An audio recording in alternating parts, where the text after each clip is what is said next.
នេះបងប្អូនខ្ញុំជូនកូនកូនកើតជាពិសេសនៅស្រុកអាមេរិកបានឃើញទេសភាពស្រត់ស្រែងនេះម៉ែក៏ធ្វើចេតដីថ្មីអើយយាយដាក់រៀបចំកន្លែងឲ្យស្អាតលេងធម្មជាតិគេដាំលក្រីដាំជីដាំអីនេះខ្ញុំជូនបងប្អូននៅក្រុងបានឃើញផងក៏មួយចំណែននេះទេសភាពនេះស្រែក្រោយផ្ទះខ្ញុំចេះឯងមានស្រះមានបន្លែគ្រប់មុខអ្នកក្រុងតែងតែសម័យចង់បានផ្ទះមកចេះឯងមានស្រះទឹកមួយមានដើមស្វាយដើមល្ហុងក្រិនស្រូចដំណាំតែនេះស្រែបាទនិយាយទៅផងហើយទឹកសុទ្ធមិនទឹកសុទ្ធពឿផ្លែទឹកសុទ្ធនេះ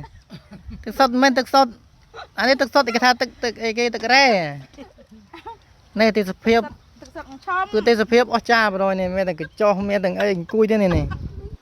ក្រោយទេខ្ញុំបងប្អូនចង់មកលេងចង់មកកំសាន្តអីអាចមកថតរូបបានមានអីទេមានតែម្រះប្រូម៉ែក៏ដាំសិតតែក្តីសម័យរបស់នេះក្រុងតែតែសម័យចង់បានចេះមែននេះស្រែមានគ្រប់អស់ហើយនេះខ្ញុំជូនបងប្អូនដែលនៅខាងសំពៅលូនបានឃើញវីដេអូនេះហើយថ្ងៃឡើងចាត់ដីកំភ្លេចមកទាំងអស់គ្នាបើថាបាំងស្គមបានមកហើយមួយឆ្នាំមានតែម្ដងមកកុំឲ្យថាអង្គមិនអោនៅកូនមកពេញផ្ទះមិនអោទៅហើយបាត់កូនស្កាត់ជ្រាបធៀបកើតនៅនេះឯងបានតាណាទេចាំមកជួបជុំគ្នាផងកូនចៅទាំងអស់ដែលថានៅសំពៅលូនបាត់ដបងពោធិ៍សាត់អីបងរៀបចំថ្មីហើយកន្លែងដាក់ចិត្តដីកើតអុយគាត់ជួយចិត្តដាំដំណាំចិញ្ចឹមត្រីអីនេះមកអេមកើត